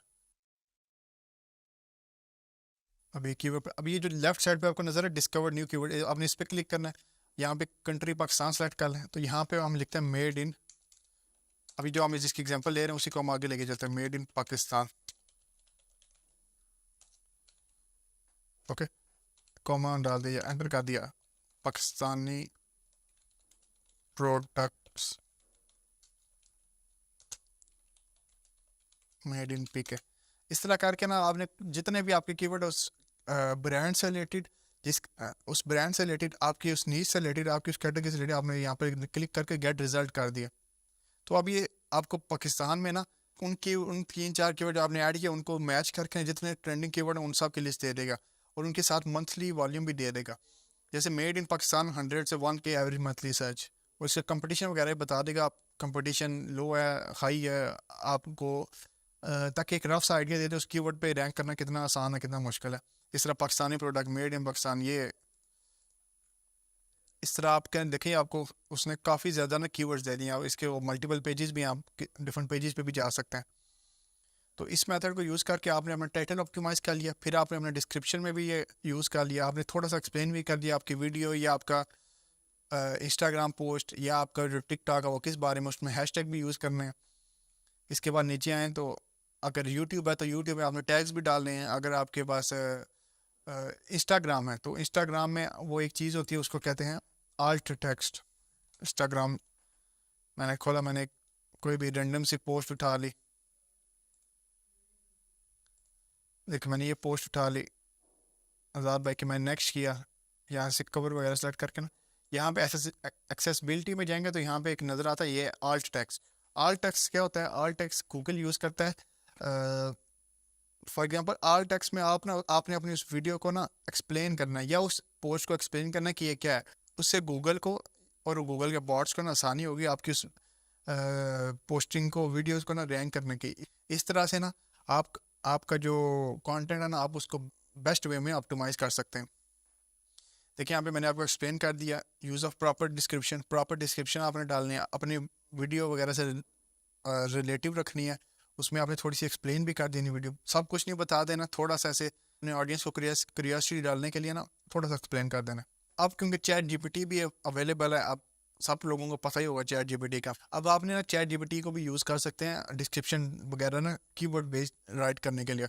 आप लिख सकते हैं generate a description for made in Pakistan products, तो वो आपको एक डिस्क्रिप्शन दे रहा है, आप उसको थोड़ा बहुत ट्वीक भी कर लें, बिल्कुल कॉपी पेस्ट ना करें, थोड़ा सा ट्वीक कर लें, उसको अपना थोड़ा टच दे दें, तो उससे भी आपका फिर काम आसान हो जाएगा। ये मैंने एक स्क्रीनशॉट लगाया हुआ है आपके सामने, ये स्क्रीनशॉट है कि इंस्टाग्राम पे हैशटैग यूज़ करने का आपको क्या फ़ायदा। अच्छा, ये भी नहीं करना कि बिल्कुल ज़्यादा ही हैशटैग फेंक दे, 25 से 30 हैशटैग डालने, और ये भी नहीं करना कि हैशटैग डाल ही ना, एक दरमियाने लेवल के हैशटैग यूज़ करें। आप यूज़ कर लें तकरीबन 5 to 7 या 7 मैक्सिमम कर लें, 7 से कम हैशटैग यूज़ करें, अपनी उस फील्ड उस कैटेगरी से रिलेटेड रखें, तो फिर आपको उस हैशटैग के ना रिजल्ट भी फाइंड होंगे। अच्छा, हैशटैग फाइंड करने के लिए ना मैंने आपके यहाँ पे सामने 2 से 3 टूल्स भी लिखे हैं। एक एड सुपर टूल है, ये भी फ्री है, टिकटॉक हैशटैग है, ये भी फ्री है, और ये कीवर्ड एवरीवेयर है, ये भी एक एक्सटेंशन है। ये मैंने यहाँ पे कुछ आपके लिए पॉइंट्स में इंपॉर्टेंट लिख के, only use hashtag which are relevant to your post, बहुत ब्रॉड, बहुत जो पॉपुलर हैशटैग है ना वो आपने यूज़ नहीं करना है, क्योंकि उस पर कंपटीशन बहुत ज़्यादा है। जैसे मैंने लिखा फूड और नेटवर्क, अब ये बहुत बड़े बड़े हैशटैग, इन पे मिलियंस ऑफ पोस्ट होती हैं, तो उन पोस्ट के लिए आपको फिर रैंक करना मुश्किल हो जाएगा। चलें इंस्टाग्राम को ना एज अ एग्जाम्पल लेते हैं। अब हमने इंस्टाग्राम के लिए, हमने गूगल के लिए, हमने फेसबुक के लिए काम आसान करना है कि उन्हें पता चल जाए कि हम जो पोस्ट कर रहे हैं या हम जिनके लिए पोस्ट कर रहे हैं वो पोस्ट में अगर है क्या। अगर समझ लें तो आप, अगर फॉर एग्जांपल मैं पर्सन हूँ, अगर आप मुझे एक्सप्लेन करेंगे कि ये चीज़ ऐसे जो टूल है इसको इस तरह यूज़ करना, तो मैं बेहतर तरीके से वो टूल यूज़ कर सकूँगा। इसी तरह आपने इंस्टाग्राम को बताना है हैशटैग के थ्रू या डिस्क्रिप्शन के थ्रू कि ये जो वीडियो है या पोस्ट है ये क्या है, ये किस चीज़ के लिए, ये कोई कैंपेन है, ये कोई स्पेसिफिक प्रोडक्ट है, ये क्या है। तो इससे फिर सोशल मीडिया प्लेटफॉर्म को आसानी होगी आपके प्रोडक्ट्स या आपकी पोस्ट को रैंक करने के लिए। अब जो हमारा सेक्शन आता है वो है एनालिटिक्स का सेक्शन। एनालिटिक्स का सेक्शन किस लिए क्यों ज़रूरी है? एनालिटिक्स का सेक्शन इसलिए ज़रूरी है कि आपको ये रीड करना आना चाहिए कि जो ऑडियंस आपके कंटेंट से इंटरेक्ट कर रही है वो ऑडियंस किस फील्ड की, किस एज ग्रुप की है, वो ऑडियंस किस कंट्री की है, उनको ऑडियंस को किस चीज़ में इंटरेस्ट है, कौन सी चीज़ उनको अच्छी नहीं लगे। जैसे मैं आपके सामने ये इंस्टाग्राम ओपन कर रहा हूँ, तो अभी आपको नज़र आ रहा होगा अकाउंट इनसाइड्स वाला ऑप्शन। ओके, ये वैसे प्रोफेशनल और बिजनेस अकाउंट में ना आपको इनसाइड्स का ऑप्शन नज़र आता है, तो ये वैसे मैंने एक डमी अकाउंट खोला हुआ है आपको समझाने के लिए। तो ये सबसे ऊपर आपको नज़र आ रहा है अकाउंट रीच, उसके बाद नज़र आ रहा है अकाउंट इंगेज्ड, उसके बाद नज़र आ रहा है टोटल फॉलोअर्स। आप रीच पे क्लिक करेंगे तो ये आपको सिटी वाइज बता देगा कि जो आपकी ऑडियंस है वो किस सिटी की है। ये आपको ये बता देगा कि ऑडियंस किस कंट्री की है। उसके बाद एज रेंज और जेंडर वगैरह भी सबको बता देगा कि अच्छा, अगर आपकी ऑडियंस में मेल ज़्यादा है तो वो किस कंटेंट को पसंद करते हैं, अगर फीमेल ज़्यादा है तो वो फिर किस तरह के कंटेंट को पसंद करती हैं। ये चीज़ें आपको पढ़ना समझ आ जाएंगी। इसी तरह आपको फॉलोअर्स नॉन फॉलोअर को समझ आ जाएगा, कितने लोग फॉलो कर रहे हैं, कितने नहीं फॉलो कर रहे हैं, आपकी रीच और आपकी कौन सी परफॉर्मिंग पोस्ट हैं, टॉप परफॉर्मिंग पोस्ट कौन सी हैं, आपको ये वो भी शो कर देगा। इससे आपको एक आइडिया मिल जाएगा कि जो आपकी कंटेंट टॉप परफॉर्मर है, जो आपका टॉप परफॉर्मर कंटेंट है, वो किस नीश का कंटेंट है। वो कोई वीडियो थी क्या जो बहुत ज़्यादा बाकी कंटेंट से ज़्यादा बेटर परफॉर्म की, वो कोई टेक्स्ट पोस्ट थी, वो कोई कोट था, वो कोई गाना था, या वो कोई भी ऐसे इमोशनल वीडियो थी, या कोई मीम थी। तो इस तरह जब आपको समझ आ जाएगा ना कि जो कंटेंट आप लोग पब्लिश कर रहे हैं उनमें से कौन सा ज़्यादा बेहतर परफॉर्म कर रहा है, बेटर परफॉर्म कर रहा है आपके लिए, तो फिर आपने उस कंटेंट की ना अमाउंट इंक्रीज़ कर देनी है। मतलब मेरे कहने का मतलब आपने फिर उस कंटेंट पे ज़्यादा फोकस करना है, और जो दूसरा कंटेंट है जो परफॉर्म नहीं कर रहा, फिर आपने अपना फोकस उस तरफ से शिफ्ट कर देना है। तो इससे ये फ़ायदा होगा कि आप अपना टाइम भी नहीं वेस्ट करेंगे, और आप जिनके लिए काम करें उनका टाइम और मनी भी वेस्ट नहीं करेंगे। आप उनको रियली ग्रो करने में हेल्प करेंगे। अकाउंट इंगेजमेंट में जा सकते हैं, आप लाइक्स कमेंट्स देख सकते हैं। तो ये इस तरह के हर प्लेटफॉर्म के ना इस तरह टूल्स होते हैं, एनालिटिक्स के टूल होते हैं। आपके पास टिकटॉक के एनालिटिक्स के टूल है, जैसे आपको ये स्क्रीन पे नज़र आ रहा है। इस तरह आपके पास फेसबुक के भी एनालिटिक्स का ऑप्शन होता है यहाँ फेसबुक का। इस तरह आपके पास अगर गूगल रन कर रहे हैं तो गूगल एनालिटिक्स की ऐप भी है बाकायदा। तो इस तरह आपको ना ये एनालिटिक्स पढ़ना आना चाहिए कि कौन से प्लेटफॉर्म जो है और कौन से प्लेटफॉर्म पे आपका ज़्यादा बेहतर चल रहा है और किस तरह का कंटेंट आपका ज़्यादा बेहतर चल रहा है। इससे फिर ये देखें जहाँ में जैसे मैंने लिखा हुआ है कि जिस तरह का कंटेंट या जिस तरह की वीडियो परफॉर्म बेटर करेगी, आपने फिर उस पर फोकस करना है। अगर शॉर्ट ज़्यादा बेहतर परफॉर्म करें तो फिर आप शॉर्ट्स पे ज़्यादा फोकस करें, लॉन्ग फॉर्म वीडियोस को डालें। ये नहीं कह रहा बिल्कुल ख़त्म कर दें, लेकिन उन पर थोड़ा सा फोकस कम कर दें। एनालिटिक्स के साथ साथ एक चीज़ आती है इंगेजमेंट के। इंगेजमेंट में क्या होता है कि इंगेजमेंट में अगर कोई आपने पोस्ट की ब्रांड के लिए, स्केड्यूलिंग सॉफ्टवेयर यूज़ करके पोस्ट किया आपने, तो उस पर कुछ लोग कमेंट करते हैं, कुछ लोग लाइक करते हैं, शेयर करते हैं। तो आपने लाजमी ये करना है कि उनमें से सबको ना सही, आपने कुछ ना कुछ को रिप्लाई ज़रूर करना है। फॉर एग्जांपल कोई कमेंट अच्छा करता है तो आपने उसको ज़रूर अप्रिशिएट करना है, ताकि नेक्स्ट टाइम जब भी आप कभी पोस्ट करें तो वो बंदा या वो पर्सन लाजमी इंगेजमेंट शो करे, लाजमी वो कमेंट करे, और आपकी कस्टमर बेस है या ऑडियंस बेस है वो इंक्रीज़ हो। ये जो तमाम चीज़ें आपने करनी है इंगेजमेंट वाली, जिसमें आपने लाइक, अगर आपने रिप्लाई करना है कमेंट वगैरह के, तो आपने ये उस ब्रांड के अकाउंट से करना है, ना कि अपने पर्सनल अकाउंट से, क्योंकि अगर उसको पता नहीं चलेगा कि ये किसने किया है। अब आपको समझ आ गया कि एक सोशल मीडिया मैनेजर ने क्या कुछ करना होता है। उसने कंटेंट क्रिएट करना है। अगर वहाँ की ग्राफिक डिज़ाइन टीम नहीं है या कोई क्रिएट करने वाला है, तो आपको ख़ुद भी क्रिएट करना आना चाहिए। मैंने आपको बेसिक फ़ोटोशॉप, बेसिक कैनवा और प्रीमियर प्रो का भी थोड़ा बहुत बता दिया। आप इनका इन डिटेल में आप ये लोग चीज़ें सीख सकते हैं। अगर ये आप लोगों को चीज़ें आती हैं तो ये बहुत अच्छी चीज़ है, बहुत अच्छी बात है। ये एक प्लस पॉइंट है कि अगर आपको ये चीज़ें आती हैं। इसके अलावा क्या करना है, जब कंटेंट आ गया तो इस कंटेंट को बाकायदा प्रॉपर्ली ऑर्गेनाइज करना।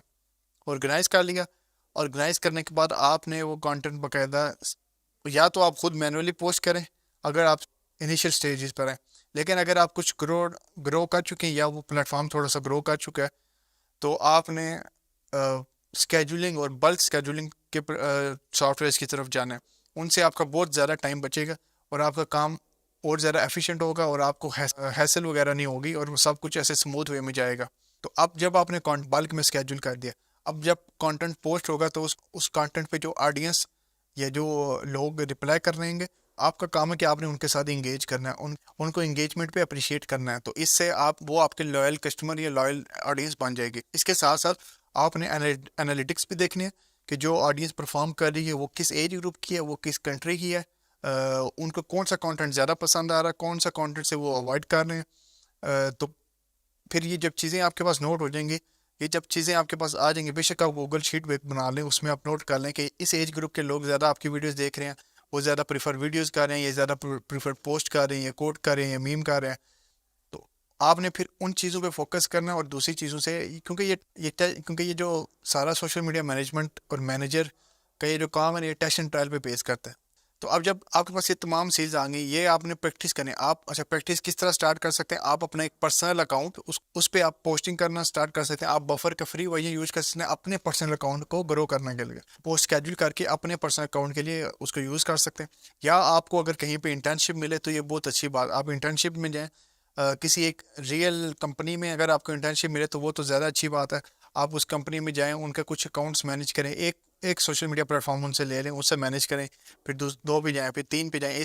इस तरह आपको पूरा मैनेजमेंट का एक्सपीरियंस आ जाएगा, और जब आपको एक्सपीरियंस आएगा तो फिर आपको ज़्यादा बड़े ब्रांड और पीपल आपको अप्रोच करना स्टार्ट कर देंगे। जो लास्ट सेशन हमारे सोशल मीडिया मैनेजमेंट कोर्स का, वो है फ्रीलांसिंग। फ्रीलांसिंग के लिए आपके पास डिफरेंट प्लेटफॉर्म मौजूद हैं। आपके पास फाइवर, अपवर्क है, लिंक्डइन है, आपके पास गुरु है। तो आप इनमें से कोई भी प्लेटफॉर्म यूज़ कर सकते हैं। मैं आपको थोड़ा सा लिंक्डइन का ट्यूटोरियल दे देता हूँ कि जैसे कैसे लिंक्डइन पे आपने अपनी पर्सनल प्रोफाइल ऑप्टिमाइज़ करनी है अपनी फील्ड की जॉब फाइंड करने के लिए। तो लिंक्डइन पे आए हम, यहाँ पे आपने अपने इधर डायरेक्ट नाम पे क्लिक कर दें, यहाँ से व्यू से प्रोफाइल पे क्लिक कर दें। ये जो पार्ट है ना, ये जो आपको नज़र आ रहा है आपके नेम के नीचे, इस जगह पे डालना है आपने कीवर्ड्स अपनी फील्ड से रिलेटेड। तो यहाँ आपने इनको किस तरह डालना है, आपने इस पेंसिल पे क्लिक किया, पेन पॉइंट पे, और यहाँ पे जो हेडलाइन है ना, इस हेडलाइन में आपने अपने कीवर्ड डालने हैं, जैसे सोशल मीडिया मैनेजर। ये आपने एक वर्टिकल ब्रैकेट डाल दी या लाइन डाल दी एक। उसके बाद आपने लिखना है फॉर एग्जांपल कुछ भी जो आपकी ना उस फील्ड से रिलेटेड, ये जिस चीज़ की आप जॉब ढूंढ रहे हैं उस फील्ड से रिलेटेड आपने ना अपने कीवर्ड यूज़ करने हैं। जैसे यहाँ पे हमने लिख दिया सोशल मीडिया मैनेजर, यहाँ पे लिख दिया ग्राफिक डिज़ाइनर। इसके बाद आपने थोड़ा सा एक्सप्लेन कर देना है कि I manage social media accounts for brands, I manage social media account for my clients. तो इस तरह की आपने कुछ चीज़ें लिख देनी है। इसके बाद आपकी जो कुछ और स्किल हैं जो कि इस सोशल मीडिया मैनेजर से रिलेटेड हैं, जैसे ये सोशल मीडिया मैनेजर एक अलग स्पेसिफिक बहुत अलग चीज़ नहीं है, इसके साथ जुड़ती है मार्केटिंग, इसके साथ जुड़ती है ग्राफिक डिज़ाइनिंग, इसके साथ जुड़ती है एडिटिंग। तो ये 3-4 चीज़ें इसके साथ जुड़ के ना फिर ये सोशल मीडिया मैनेजमेंट या मैनेजर जो है ना, इसकी वैल्यू बढ़ती है। अगर आपको सिर्फ सोशल मीडिया मैनेजमेंट आती है ना, तो आपके लिए ज़्यादा बेहतर ये है कि आप उसके साथ कुछ और चीज़ें भी सीख लें। तो इस तरह आपने इस हेडलाइन वाले सेक्शन में ना जितने कीवर्ड्स, बहुत ज़्यादा स्टफ भी नहीं करने हैं, बस उनका सेंस बनना चाहिए कीवर्ड्स का। कीवर्ड्स ऐड करने यहाँ पे आप अपनी पोजीशन वगैरह अगर जॉब करते हैं नहीं करते तो उसको ना ऐड करें। इंडस्ट्री, ग्राफिक डिज़ाइन या मार्केटिंग कर लें अगर आपको साथ मार्केटिंग भी आती है, फेसबुक एड्स, गूगल एड्स, इस तरह की चीज़ें आती हैं।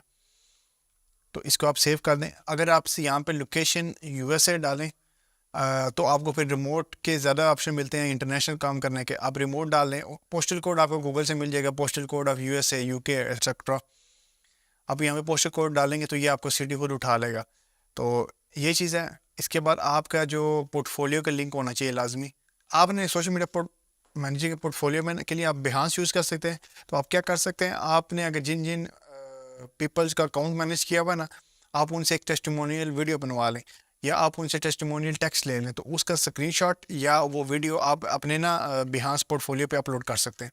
इसी तरह आप ड्रिबल पे भी अपलोड कर सकते हैं, जैसे कि मैं दिखाता हूँ आपको ड्रिबल।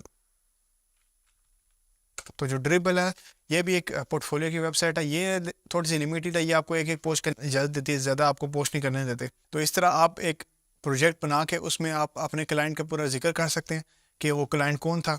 तो आपने जब बिफोर और आफ्टर भी लगाना है कि जब आप उन्होंने आपको हायर किया तो उससे पहले जो उनके एनालिटिक्स थे वो इतने थे, जो उनकी रीच थी वो इतनी थी। फिर जब आपने उनका काम संभाला तो आपके बाद वो रीच इतनी हो गई, सब्सक्राइबर इतने हो गए। इस तरह की चीज़ें आपने स्क्रीनशॉट लेके ना अपने बिहास पोर्टफोलियो पे अपलोड कर देंगे। तो फिर जब कभी भी आपको किसी को अपने पोर्टफोलियो दिखाने की ज़रूरत पड़ेगी, आप डायरेक्ट बिहांस का लिंक देंगे तो वो आपको तमाम प्रोजेक्ट दे सकता है जितने प्रोजेक्ट पे आपने काम किए। इससे आपकी रेपुटेशन बिल्ड होती है। तो आपने अपनी वेबसाइट अगर है तो नहीं है तो अपने पोर्टफोलियो का लिंक डाल दें एक्सेट्रा। ये हो गया। इसके बाद जो आपने पोस्ट करनी है ना, और यहाँ पे फीचर का एक टैग है, पार्ट है, फीचर पे क्लिक करके ना आप यहाँ से डायरेक्ट लिंक डाल के ऐड लिंक करके आप अपने बिहांस का ना लिंक यहाँ पे डाल सकते हैं। जब आप लिंक डालेंगे तो ये डेटा खुद ब खुद वहाँ से उठा लेगा, या आप ऐड मीडिया करके ना खुद चीज़ें ऐड कर सकते हैं। आप पोस्ट भी करें, पोस्ट भी आप अपनी नीड से रिलेटेड करें, उसमें ग्राफिक डिज़ाइन का जिक्र कर लें, उसमें सोशल मीडिया मैनेजमेंट का जिक्र कर लें। जितने ज़्यादा आप पोस्ट करेंगे ना उतने ज़्यादा आप लिंक्डइन के एल्गोरिथम को अपना कंटेंट प्रमोट करने का ऑप्शंस देंगे। अपने प्रीवियस एक्सपीरियंस में आप अपना तमाम प्रीवियस एक्सपीरियंस लिख सकते हैं, जो एक्सपीरियंस आपने किया, जिनके साथ काम आपने किया। तो ये चीज़ें, ये लिंक्डइन की प्रोफाइल अपनी लाजमी बनाएं, उसको थोड़ा सा बहुत सेटअप लाजमी करें। यहाँ पे स्किल सेट में आप अपनी तमाम स्किल लिख दें जो आपको आती हैं। आपको ग्राफिक डिज़ाइन आती है, आपको वीडियो एडिटिंग आती है, आपको यूआई आती है, आपको यूएक्स आती है। तो वो सब चीज़ें आपने अपनी स्किल में मेंशन कर देनी है। अगर आपने कोई कोर्स किए हुए किसी इंस्टीट्यूट से, किसी एकेडमी से, किसी जगह से आपके पास सर्टिफिकेशन है, निजी स्किल से ले लिया, तो वो यहाँ पे सर्टिफिकेशन भी आपने ऐड कर देनी है। आपने कोर्सेरा से लिया, वो भी आपने यहाँ पे ऐड कर देना है। तो जितनी आपकी लिंक्डइन की प्रोफाइल भरी हुई होगी ना, उतने ज़्यादा उस फील्ड से रिलेटेड उतने ज़्यादा चांसेस हैं कि लोग आपको अप्रोच करेंगे। तो जॉब्स फाइंड करने के लिए आपने लिंक्डइन के इस जॉब वाले सेक्शन पे क्लिक करना है। यहाँ पे आपको रिमोट जॉब का भी ऑप्शन मिल जाएगा, फिजिकल जॉब का भी ऑप्शन मिल जाएगा। यहाँ पे आपको बकायदा सजेशन भी मिलती हैं, आप सर्च भी कर सकते। यहाँ पे फिजिकल जॉब की भी अपॉर्चुनिटी मिल जाएगी, रिमोट जॉब की भी अपॉर्चुनिटी मिल जाएगी। जैसे रिमोट अपॉर्चुनिटी, तो अब ये जो लोग हैं ये ब्रांड डिज़ाइनर हायर कर रहे हैं, ग्राफिक डिज़ाइनर हायर कर रहे हैं, सोशल मीडिया मैनेजर हायर कर रहे हैं, तो आप इनको मैसेज कर सकते हैं यहाँ से। ईजी अप्लाई अपनी, जब अगर आपकी लिंक्डइन प्रोफाइल बनी होगी ना, तो ईजी अप्लाई के थ्रू आप डायरेक्ट अप्लाई कर सकते हैं एक क्लिक से। सोशल मीडिया पार्टनर, इस तरह की देखें, ग्राफिक डिज़ाइन स्पेशलिस्ट, इस तरह सोशल मीडिया मार्केटिंग स्पेशलिस्ट। अगर आपको सोशल मीडिया मैनेजमेंट के साथ मार्केटिंग भी आती है, तो ये चीज़ें यहाँ इन जॉब्स में आप आसानी से अप्लाई कर सकते हैं। तो एक छोटा सा कोर्स था हमारा सोशल मीडिया मैनेजमेंट पे। इनमें से बहुत सी चीज़ें आपको आती होंगी, बहुत सी नहीं आती होंगी। जो आपको अच्छी लगी उसे ज़रूर आगे शेयर करें। अगर आपका पर्सनल एक्सपीरियंस है तो आप वो ज़रूर कमेंट करें, ताकि जो दूसरे हैं वो भी सीख सकें।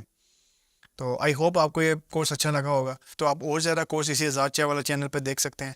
तो ये फ्री कोर्स है, एक छोटा सा कोर्स था आपके लिए, ताकि अगर आपके ग्राफिक डिज़ाइन आते हैं तो उसके साथ साथ एक चीज़ आपको, एक एक्स्ट्रा स्किल आपको आ जाए। तो आई होप आपको पसंद आएगा। Thank you.